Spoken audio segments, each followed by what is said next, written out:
It is believed that, from our investigations, that these perpetrators are non-nationals, and we have some footage that also suggests that. We want to advise the members of the public to be extremely vigilant when conducting transactions at automated telling machines.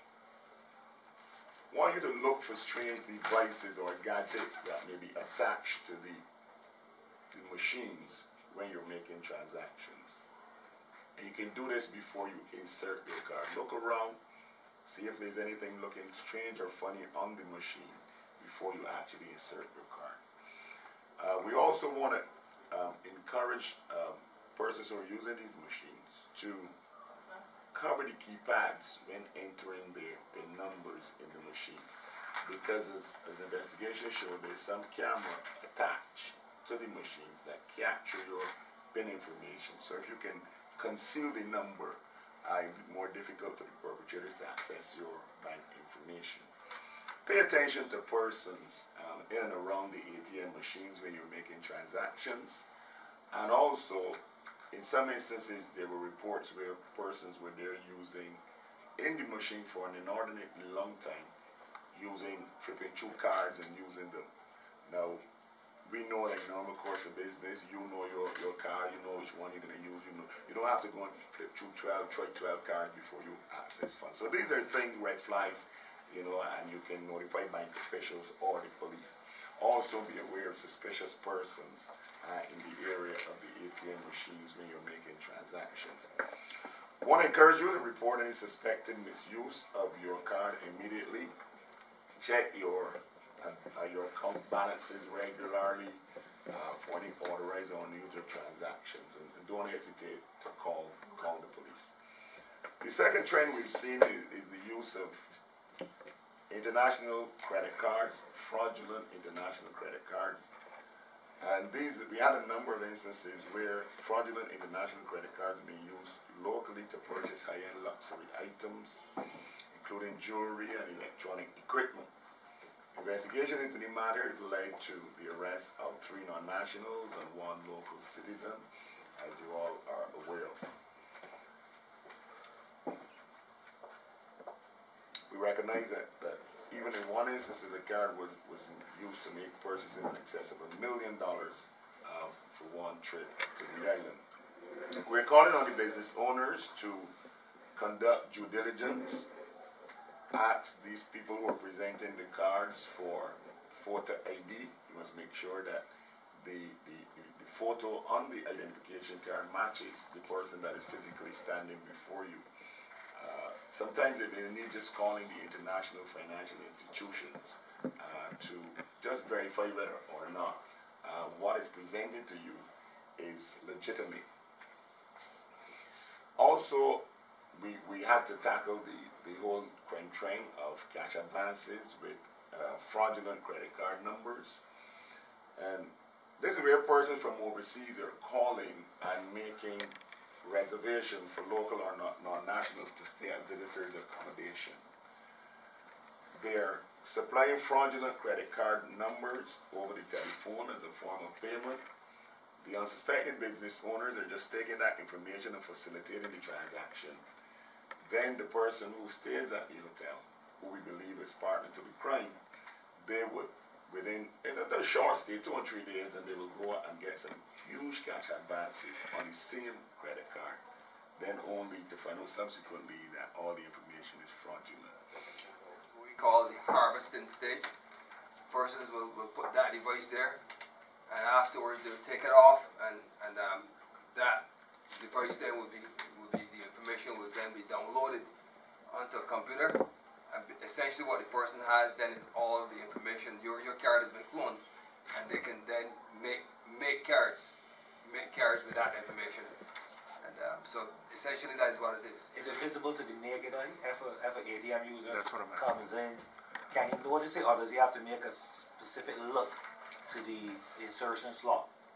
Some can almost fit into the to the overall look of the ATM, and that's the one that probably be difficult. Some are clumsy, but some are look almost like part of the ATM machine. And those are the ones you have to be very careful about. One of the things that I would want to say in that respect is that we find that a lot of those devices are placed in areas where persons may not necessarily be Not a traffic. yeah, not a lot of traffic.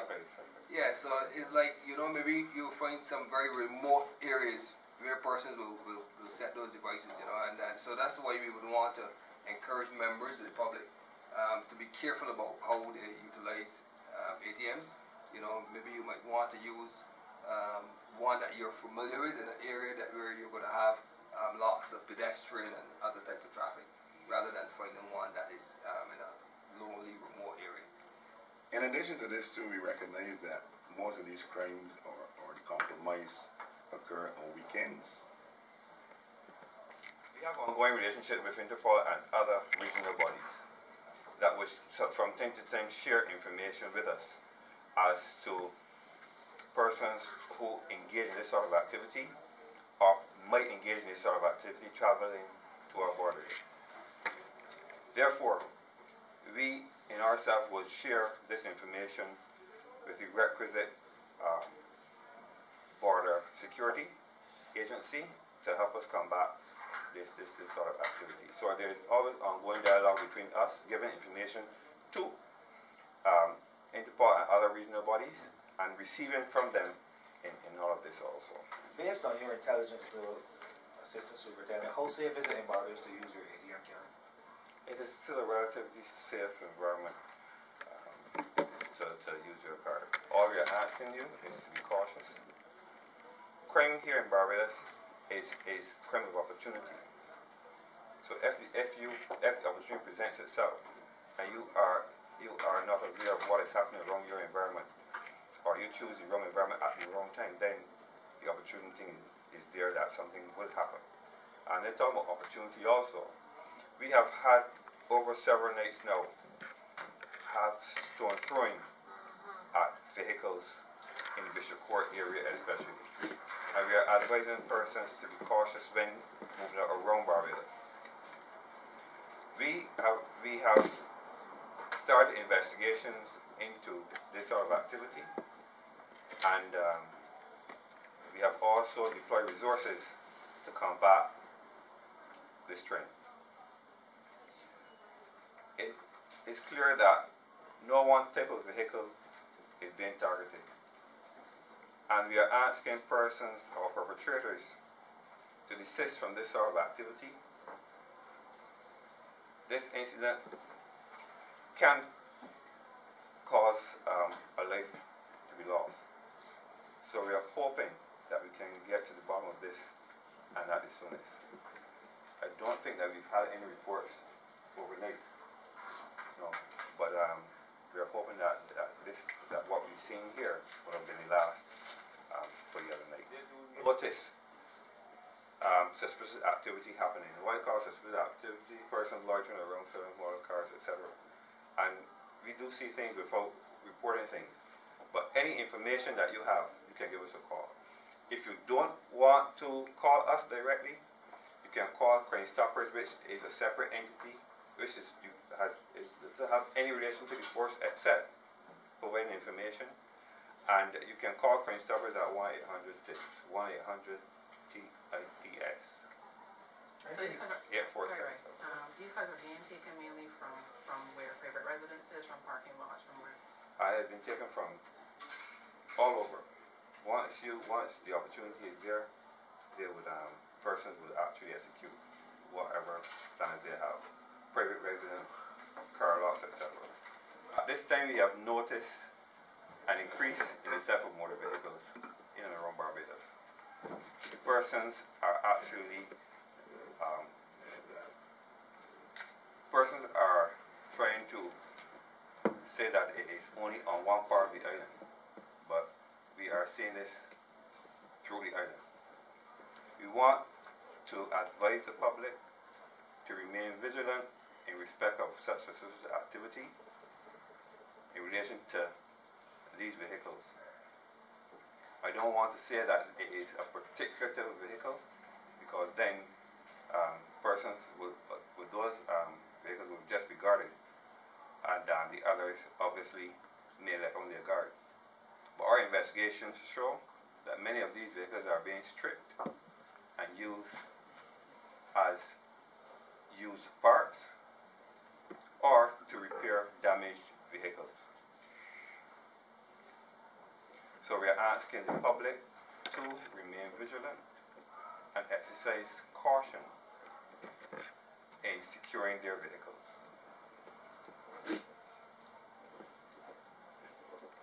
That is our presentation. I don't know if you want to answer any questions. Yep. You have a number in terms of the increase. You speak about the increase. You speak about like a number for the year, for example, so far. Vehicles? I'll get that to you. I was trying to get to you, that's what I was there. But I will try to get that to you in terms of the increase, what we are seeing. I will email, because I also have to email to you the footage of these two. We have footage of two Caucasian men at one of the ATMs. So we are looking to identify those persons to assist us with the investigation. So I'll be emailing those also to you. Question for Acting Inspector White.